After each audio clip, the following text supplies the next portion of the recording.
The first thing I saw when the dust settled wasn't the Cathar horde, wasn't the burning wreckage of our evac transport, wasn't even Private Miller's intestines trying to make a jailbreak from his belly. No, the first thing I saw was Sergeant Stoneface Grissom, calmly trying to light a damn nutrient stick with a plasma lighter that was sparking like a New Year's firework next to a ruptured fuel cell. Anyone else feel a bit overdressed for this barbecue?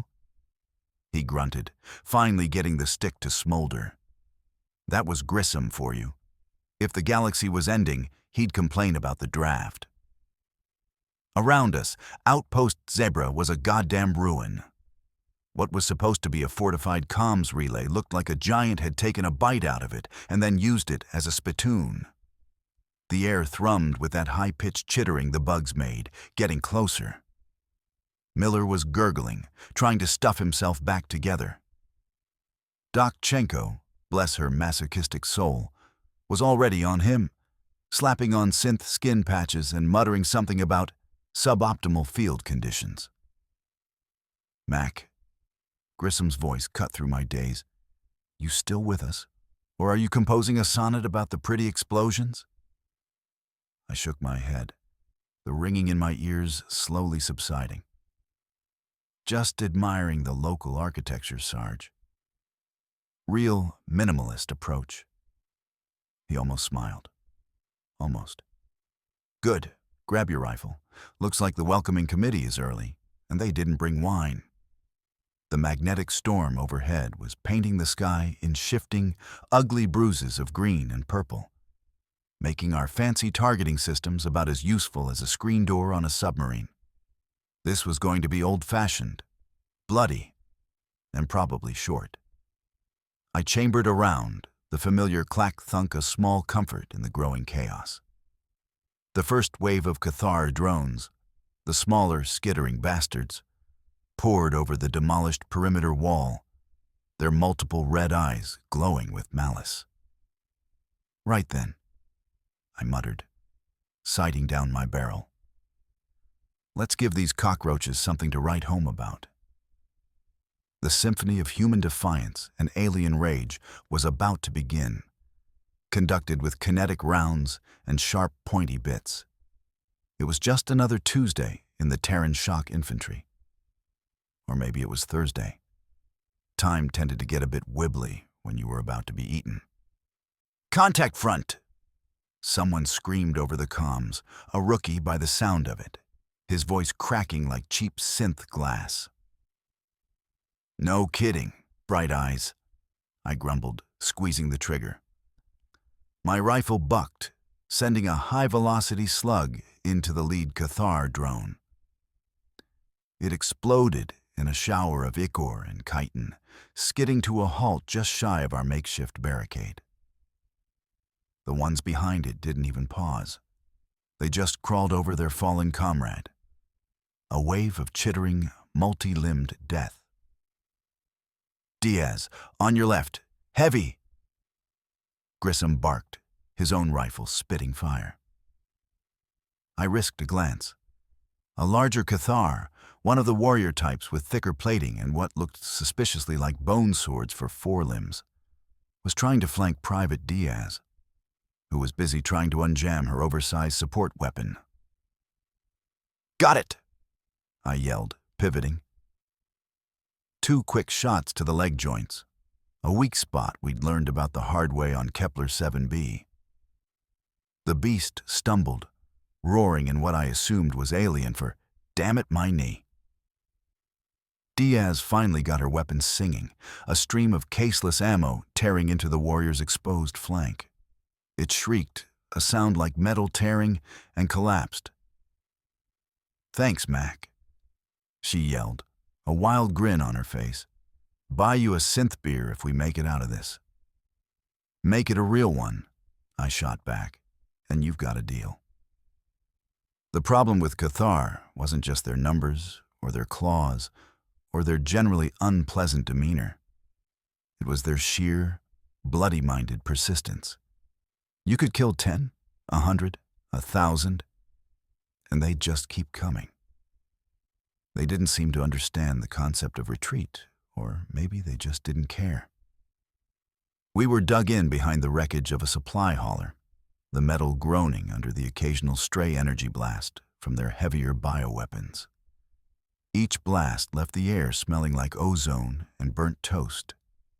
Miller was propped up against a stack of ammo crates, pale but still in the fight, firing his sidearm with one hand. Dokchenko was patching up another grunt, Ramirez, who'd taken some shrapnel to the arm. Anyone got eyes on the primary comms console? Grissom shouted over the din. If we can't call for fire support, we're just target practice. That was the kicker. The magnetic storm had knocked out long-range comms. Our only hope was the outpost's hardened comms unit, assuming it wasn't a pile of slag, and assuming one of us could get to it. "Consoles in the command bunker, Sarge," shouted Sparky Lefebvre, our resident tech head, ducking as a glob of acidic alien spit sizzled on the metal above him. "North side of the compound, maybe 50 meters through that mess." He pointed towards what used to be the main barracks, now a skeletal ruin of twisted girders and burning debris. 50 meters. Might as well be 50 kilometers with the welcoming party between us and it. The Cathar were relentless, pushing forward, using their dead as cover. 50 meters of nope, muttered Jenkins, our squad's designated pessimist, reloading his grenade launcher with a sigh that could curdle milk. "We need a distraction," Grissom said, his eyes scanning the immediate hellscape. "Something big enough to make them pause." He looked at me. I looked at him. Then we both looked at the mostly intact fuel reservoir on the far side of the Cathar advance, right next to a cluster of their larger warrior forms who were trying to direct the swarm. "Oh, you cannot be serious, Sarge," I said, already knowing the answer. "Mac, you're the best shot we've got with the AMR," Grissom stated, handing me his anti-materiel rifle, a beast that could punch through light vehicle armor. "And you're expendable." He even managed a slight smirk that time. Dark humor, the soldier's best friend. Just a little pinprick, Mac. Right in its volatile little heart. Think you can manage that before they turn us into bug food? The AMR felt heavy and reassuring in my hands. It wasn't a subtle weapon, but then neither were the Cathar. Only if Sparky can guarantee the thing actually goes boom and doesn't just, leak aggressively. Sparky gave a thumbs up, his face smeared with grease and something that looked suspiciously like alien guts. "Standard issue hypergolic fuel, Corporal." She'll go up like a politician's promises. Big, flashy, and ultimately disappointing for anyone too close. "Comforting," I deadpanned. "All right, cover me. Diaz, Jenkins, suppress that nest of spitters on the right flank. Everyone else, make some noise. Let's give them something else to look at besides my ugly mug." I took a deep breath, the air thick with the metallic tang of blood and cordite. Time to make some fireworks, my favorite kind.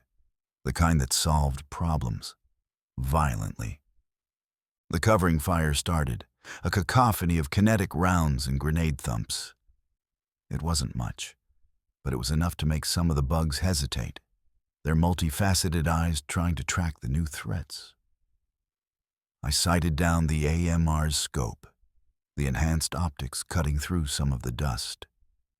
The fuel reservoir shimmered in the distance, a squat, ugly cylinder probably filled with enough volatile liquid to send half this quadrant to hell. "Steady, Mac, steady," I muttered to myself, my heart hammering against my ribs like a trapped bird. This wasn't like shooting targets on the range. This was one shot, one chance. Miss, and we were definitely bug chow. Hit, and we might just buy ourselves a few precious minutes. I focused on a joint where a fuel pipe connected to the main tank, a spot Sparky had assured me was particularly vulnerable. The Cathar's warriors near it were gesticulating, probably coordinating the next push. One of them, bigger than the others, with a distinct set of serrated blades on its back, turned its head, its multiple eyes seeming to fix right on my position. Did it know? Did it sense the threat? Probably not. Probably just my overactive imagination and a healthy dose of, oh crap, I'm about to do something incredibly stupid, adrenaline. I let out half a breath, steadied the crosshairs, and squeezed the trigger. The AMR roared, a physical punch against my shoulder, even with the exosuit's recoil dampeners. The tracer round, a brilliant streak of white light, speared across the battlefield. For a heartbeat, nothing happened. Just the continued chatter of small arms fire and the screeching of the bugs. Did I miss? Did Sparky miscalculate? Then, a small, almost insignificant orange bloom appeared on the side of the tank. It grew, blossoming outwards with terrifying speed, a silent flower of destruction before the sound hit us. The shock wave was a physical blow, knocking me flat on my ass despite being braced. A monstrous, rolling whoomp tore through the air, followed by a secondary explosion that sent a column of fire and black smoke billowing into the already tortured sky. The ground bucked like a wild bronco. Cathar, both drones and warriors, were tossed around like toys, their chitinous bodies ripped apart by the blast or incinerated in the inferno. It was beautiful, in a truly horrifying, destructive sort of way. Well, that certainly got their attention, Grissom observed, pulling me to my feet. He was actually smiling now, a thin, wolfish grin that didn't quite reach his eyes. And redecorated the neighborhood. Sparky, you owe Mac a drink for that light show. The explosion had, as hoped, thrown the Cathar attack into chaos. The immediate vicinity of the fuel tank was a cratered, burning mess. Bugs further out were screeching and disoriented, their swarm cohesion temporarily shattered. Now's our chance, Grissom bellowed. Lefebvre, Mac, with me. We're going for the comms bunker. Everyone else, hold this line. Give 'em hell if they regroup before we're back. Sparky, looking rather pleased with himself, hefted his carbine. Let's go play Radio Man. The three of us broke cover, sprinting across the open ground towards the skeletal remains of the command bunker. Debris crunched under our boots. The air was thick with acrid smoke and the smell of cooked bug. It wasn't a pleasant aroma. A few stray Cathar drones, dazed but still dangerous, scurried amongst the ruins. We dispatched them with quick, economical bursts. No time for fancy shooting. Every second counted. The entrance to the bunker was partially collapsed, a jagged maw of concrete and twisted rebar. Looks structurally dubious, Sparky commented, peering into the gloom. Just like my last relationship, I shot back, already pushing through a narrow gap. Inside, it was dark, dusty, and eerily quiet after the pandemonium outside. Emergency lights flickered intermittently, casting long, dancing shadows. The main comms console was at the far end of the room, miraculously intact, though covered in a thick layer of dust. Bingo, Grissom breathed, his flashlight beam playing over the array of buttons and screens. Sparky, work your magic. Mac, watch the door. Something tells me our little stunt didn't buy us forever. I took up a position by the busted doorway, my rifle pointed out into the smoky ruins. The sounds of renewed fighting were already drifting back from our main position. The Cathar were angry, and they were regrouping. This was the part of the plan where things usually went sideways. Again. Sparky was a blur of motion at the console, fingers flying across keypads, muttering to himself in a stream of technical jargon I didn't even pretend to understand. Power rerouted, primary relays fried, figures. Auxiliary systems seem to be, got a handshake with local relay 7. Now, if I can just bypass the encryption lockouts from the storm surge. Grissom stood beside him, tapping impatiently on his sidearm. Less talk, more signal, Lefebvre. Every second we're in here, the bugs are getting their act together. My gaze swept the desolate landscape outside. The fire from the fuel reservoir still raged, casting a hellish glow. But through the smoke, I could see them. The Cathar. They were reforming, a dark tide flowing around the edges of the blast zone. Their chittering was louder now, more agitated. They knew we were here. "Sarge," I said, my voice low. "Company's coming, and they don't look happy." Grissom glanced out, his face grim. "How much longer, Sparky?" Almost. Damn these Imperial-era protocols. Who uses a hex phase modulator anymore? It's barbaric." Sparky slammed his fist on the console, then immediately started typing again with renewed fervor. Suddenly, a section of the bunker wall to our left groaned, then buckled inwards with a screech of tearing metal. A massive Cathar warrior, its carapace scorched and dented, clawed its way through the breach, its mandibles snapping furiously. It had found us. "Son of a glitch!" I yelled, spinning and firing a 3-round burst into its torso. The rounds sparked off its thick armor, but it staggered back, giving Grissom the opening he needed. The sergeant's combat shotgun boomed in the confined space, a deafening roar. The warrior shrieked as buckshot shredded one of its limb, then it lunged. This was not going according to any sort of civilized plan. Civilized plans rarely involved 8-foot-tall murder insects crashing through walls.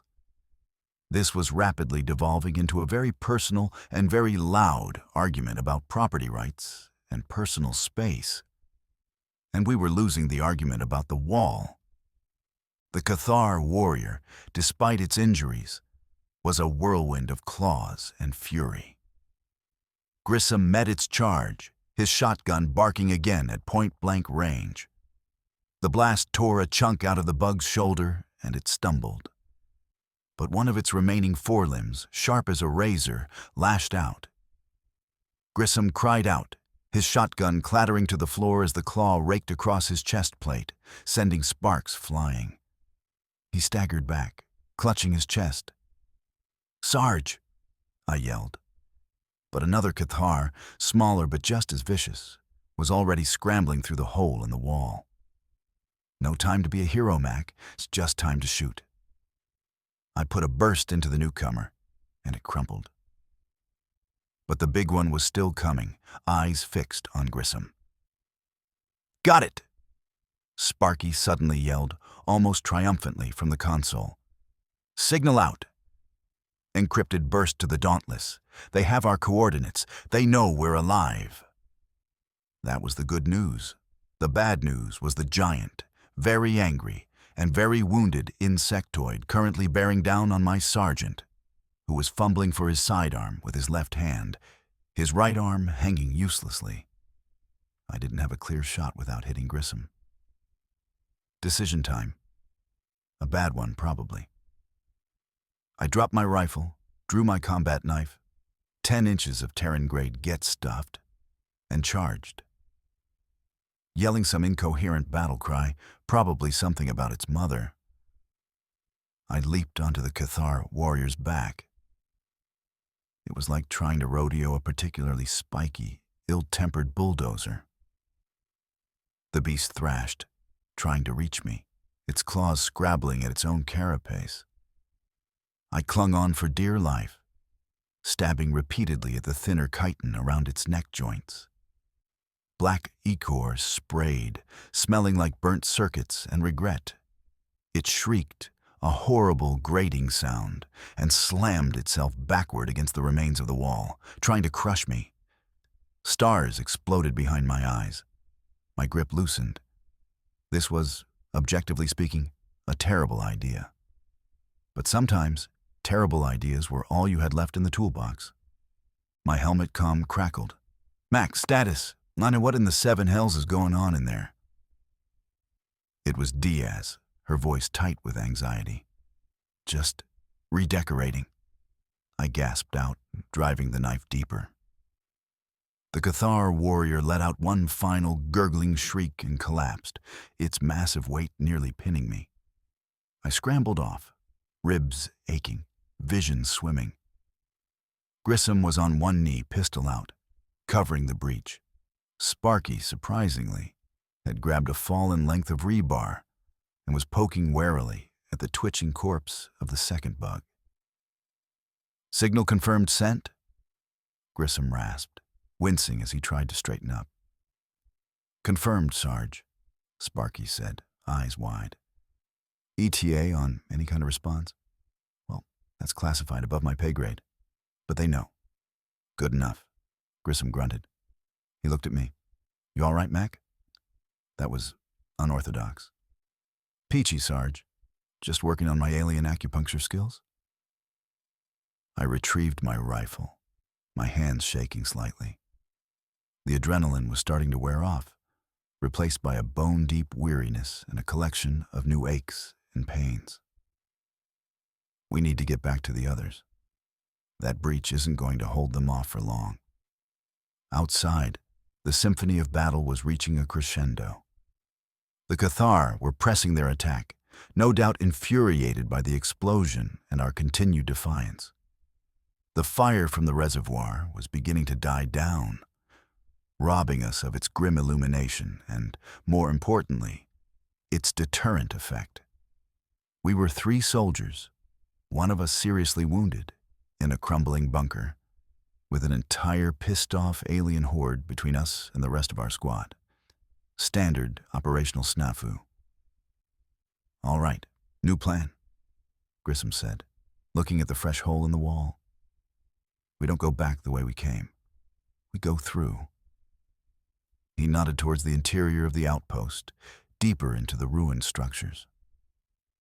"Sparky, you got any more bright ideas about the layout of this death trap?" Sparky, ever the optimist when it came to schematics, pulled up a flickering holomap on his wrist device. "There's a network of maintenance tunnels, if they haven't collapsed. Could bring us out closer to the vehicle depot. Might even be a working ATV in there if the universe is feeling generous." Generosity wasn't a word I associated with Xylos, or the Cathar, or frankly the Terran High Command that sent us here. The maintenance tunnels were as delightful as they sounded, cramped, dark, and smelling faintly of mildew and something vaguely Catharish, which I tried not to think too much about. Grissom was leaning heavily on Sparky, his breathing shallow. My ribs were screaming in protest with every movement, and I was pretty sure my left knee had decided to file for early retirement. "You know, Sarge," I panted as we shuffled along a particularly narrow section, "for our strategic asset, this place is remarkably user-unfriendly." "Just adds to the charm, Mac," Grissom wheezed. "Builds character, or gets you killed. One of the two." Sparky, bless his tech-obsessed heart, was actually enjoying himself, his helmet lamp occasionally highlighting ancient, forgotten maintenance panels and junction boxes. "Fascinating archaic infrastructure," he muttered. "Almost pre-Diluvian Terran standard. They must have bought this outpost surplus from a museum." "Just find us the exit to the vehicle depot, Sparky, before we become permanent exhibits," I said, my rifle sweeping the oppressive darkness ahead. Every drip of a water, every skittering sound set my teeth on edge. Were those rats? Or just the junior Cathar out for a stroll? The tunnels twisted and turned, sometimes opening into slightly larger chambers filled with rusting machinery, sometimes narrowing so much we had to go single file. We passed several collapsed sections, forcing detours that ate up precious time. The sounds of battle from above were muffled now, distant rumbles that spoke of a fight still raging. Diaz and the others were holding out. For now. "Think the Dauntless got the message, Sarge?" I asked, needing some reassurance. Or maybe just to hear a voice that wasn't my own, labored breathing. "They got it," Grissom affirmed, his voice tight with pain, but firm. "Question is, what can they do? Fleet's probably tied up with the main Cathar push in the Oberon sector. We're a sideshow, Mac. An inconvenient, noisy sideshow." That was a sobering thought. We were on our own. But then, weren't we always? That was the unspoken truth of being a grunt. You fought for the person next to you, not for some grand strategy cooked up light years away. "This way," Sparky suddenly chirped, his voice echoing slightly. "I recognize this junction. Vehicle depot access ramp should be just around this bend." Hope, that treacherous bastard, flickered in my chest. Maybe Sparky's optimism wasn't entirely misplaced. We rounded the corner, and there it was. A heavy blast door, slightly ajar, with the stenciled words, "Vehicle Maintenance Bay 03, barely visible under a layer of grime. The air here smelled different. Oil, coolant, and the faint, unmistakable tang of charged power cells. "Don't get your hopes up too high," Grissom cautioned, though even he sounded a little less grim. "Anything in there is probably scrap." We pushed the heavy door open further, the screech of protesting metal grating on our nerves. The bay was large, cavernous, and filled with shadows. Emergency power kept a few lonely lights flickering, casting an eerie glow on the shapes within. There were a couple of overturned transport skiffs, their underbellies scored with blast marks. A heavy cargo lifter sat slumped in one corner, clearly inoperable. And then, tucked away behind a stack of empty munitions crates, I saw it. "Well, I'll be," I breathed. It was an old M37 Jackrabbit light assault vehicle. 4 wheels, light armor, a turret-mounted rotary cannon, and an open-topped crew compartment. It was covered in dust. One tire was flat, and it looked like it had been used for target practice by a particularly clumsy Cathar, but the essential bits seemed intact. "Sparky," Grissom said, a new energy in his voice. "Can you make that antique run?" Sparky was already circling the Jackrabbit, his technical eye assessing its condition. "Hull integrity is questionable. Power cells are ancient, probably barely holding a charge. But the primary drive system looks solid, and the cannon, well, it's a cannon." He slapped its dusty flank. "Give me 10 minutes and a prayer, Sarge. I might just be able to coax this old girl into one last dance." "You've got 5?" Grissom said. "Mac, help him, and keep an eye on that door. I doubt our Cathar fan club has given up looking for us." This was it. Our last desperate gamble. A rusty lav against a horde of murderous space bugs. What could possibly go wrong? While Sparky dove into the Jackrabbit's engine compartment with the enthusiasm of a kid on Christmas morning, I started work on the flat tire. The vehicle had an auto jack and a self-sealing spare, bless its antiquated but practical design.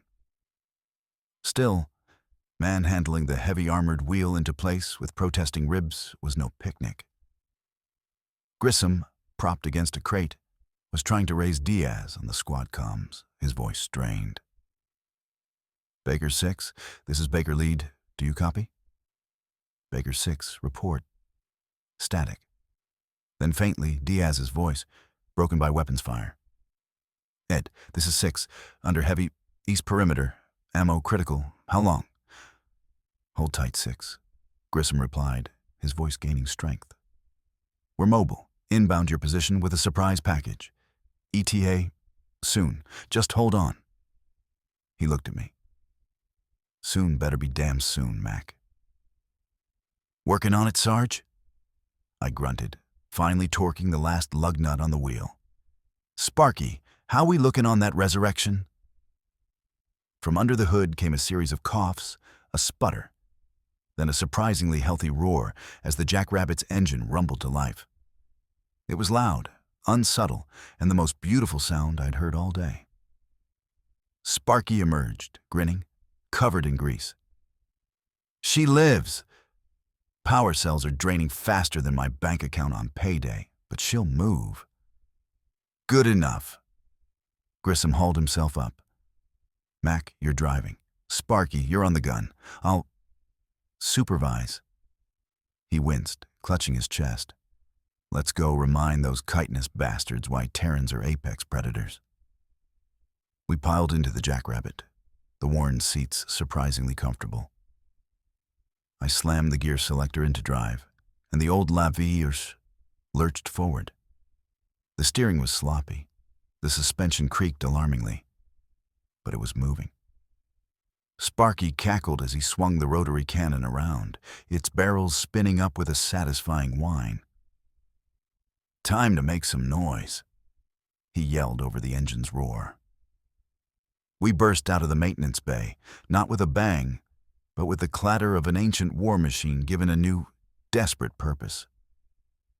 The Cathar outside, drawn by the engine noise, turned to face us, their surprise almost palpable.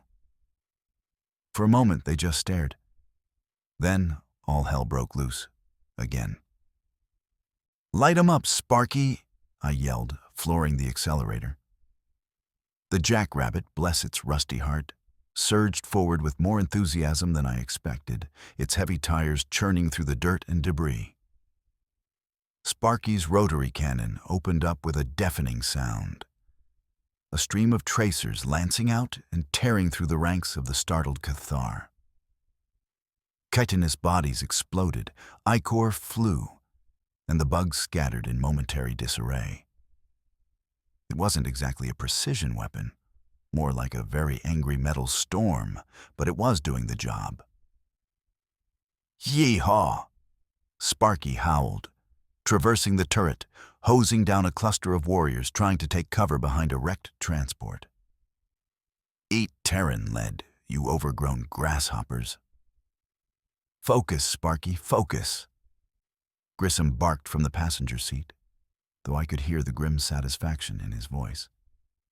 He was firing his pistol at any bugs that got too close.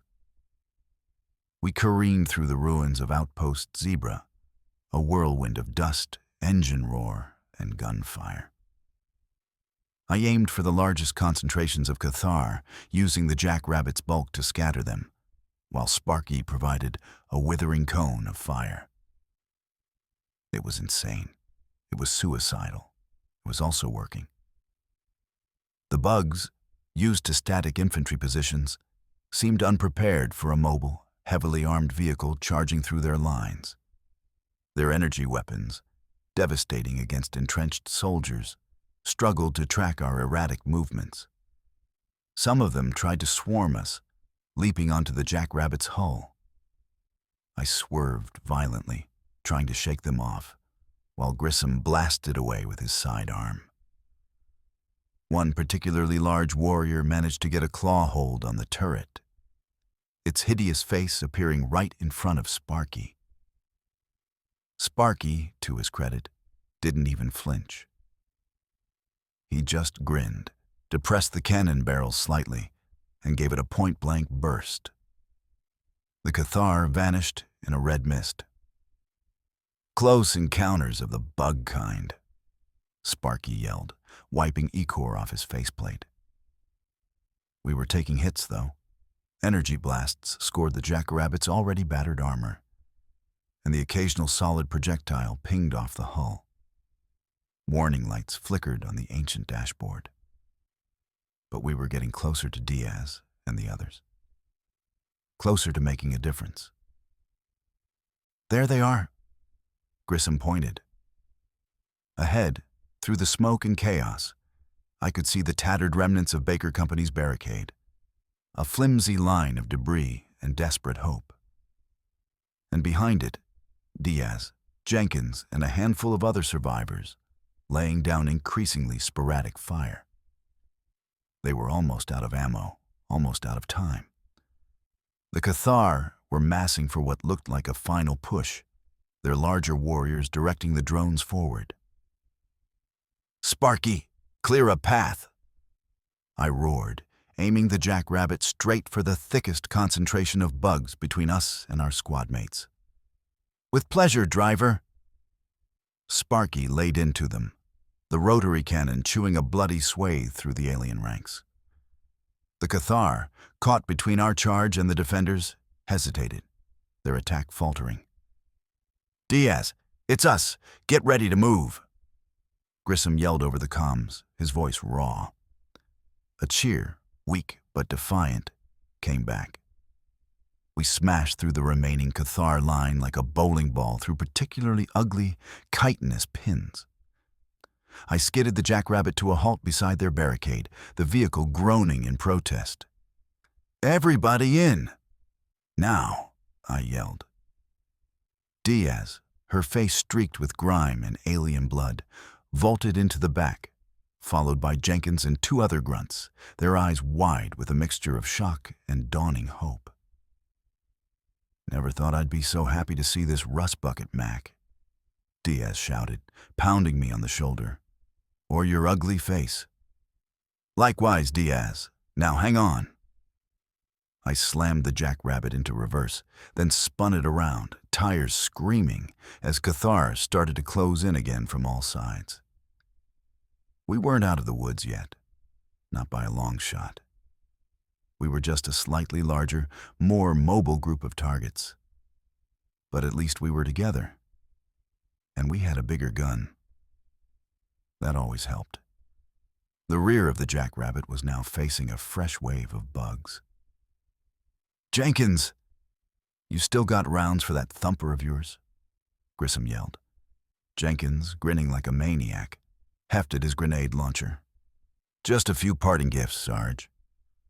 With our reunited, slightly reinforced crew, the jackrabbit became a mobile pillbox of defiance. Jenkins, perched precariously on the rear deck, started lobbing grenades into the pursuing Cathar, his maniacal laughter mixing with the explosions.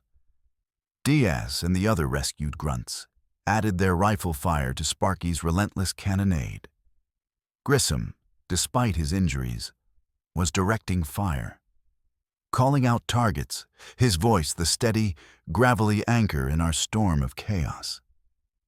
"Target the big ones, people. Cut off the head, and the drones will mill." It was a fighting retreat, a desperate bid to reach any kind of defensible position, or, failing that, just to sell our lives as dearly as possible. The jackrabbit, bless its stubborn mechanical soul, was taking a beating. More warning lights were now a solid, angry red on the dash. Smoke, not all of it from gunfire, was starting to seep from the engine compartment. "She's not going to last much longer, Mac," Sparky yelled, his voice tight with concern, as the cannon briefly sputtered. "Power cells are critical." "Just get us to the old comms tower base," Grissom ordered, pointing towards a skeletal metal structure on a slight rise at the edge of the ruined outpost. "It's got good fields of fire. If the Dauntless is sending anything, that's where they'll look first." It was a long shot. A very long shot. The Cathar, enraged by our continued resistance and the losses we were inflicting, were coming on in a seemingly endless tide. Their energy weapons were finding their mark more often now, sizzling past our heads, blasting chunks off the jackrabbit's armor. One blast hit the already damaged front wheel, and the LAV slewed violently. I fought the steering, wrestling it back on course. "Almost there," I shouted, my knuckles white on the wheel. The base of the comms tower was a small, elevated platform of reinforced concrete, offering some protection and a clear view of the surrounding hellscape. If we could make it, we could make a stand. A final stand, most likely. But it would be on our terms, or as close to our terms as you could get when you were outnumbered, outgunned, and running on fumes and sheer bloody-mindedness. We slammed into the base of the comms tower with a jarring crunch, the jackrabbit finally giving up the ghost with a wheezing sigh of escaping steam and a cascade of dying warning lights. Everybody out. Defensive positions. Grissom roared, already half out of his seat despite the agony it clearly caused him. We scrambled from the dying vehicle, taking cover behind its smoking chassis and the chunks of concrete littering the platform. This was it. End of the line. The Cathar, a seething ocean of chitin and claws, surged up the rise towards us. There was no escape, no retreat. Just us, our remaining ammo, and a whole lot of pissed-off bugs. "Well, boys and girls," Grissom said, chambering a fresh magazine into his rifle, his voice surprisingly calm. "It's been an honor." "Pleasure was all mine, Sarge." Diaz grinned, sighting down her own weapon. Jenkins was humming tunelessly as he lined up his last few grenades. Sparky had detached a heavy plasma pistol from the Jackrabbit's emergency kit and was checking its charge. Even Miller, propped up and pale, had his sidearm out. No fear, no despair, just a grim, almost cheerful acceptance. This is what Terrans did. We fought, we endured, and if we had to die, we made damn sure the enemy remembered the price. The first wave hit us, a frenzy of snapping mandibles and slashing claws. We met them with a wall of disciplined fire. Every shot counted now. Every bug down bought us another second. I emptied my magazine, reloaded, emptied it again. The barrel of my rifle was scorching hot. My shoulder ached. My vision was blurring with exhaustion and smoke. But I kept firing. Beside me, Sparky let out a yelp as a Cathar drone lunged, but Grissom, with a sudden, surprising burst of speed, intercepted it, driving his combat knife into its eye socket. "Nobody touches my techie," he snarled. And then, just as the next, even bigger wave was about to overwhelm us, a new sound cut through the cacophony. A sound like tearing silk, magnified 1,000 times. A brilliant, searing beam of azure light lanced down from the storm-racked sky, hitting the center of the Cathar horde. The effect was definitive. Bugs vaporized. The ground flashed to glass. A second beam, then a third, carved through their ranks. High above, through a momentary break in the magnetic interference, I saw it. A pinpoint of silver, impossibly high. The Dauntless, or one of her escorts, finally arriving fashionably late to the party. Orbital bombardment. The cavalry had arrived, not with trumpets, but with the righteous fury of a starship's radioactive guns. The remaining Cathar, those not instantly atomized, broke and fled, their swarm mind shattered by a power they couldn't comprehend. Silence, or something approaching it, descended, broken only by our ragged breathing and the distant, fading rumble of the departing orbital strikes. Grissom slowly, painfully got to his feet, looking up at the clearing sky. A single weary grin touched his lips. "Took 'em long enough," he rasped. "About damn time they remembered where they parked the real artillery." We were alive, battered, bleeding, but alive. Xylos was still a dirtball.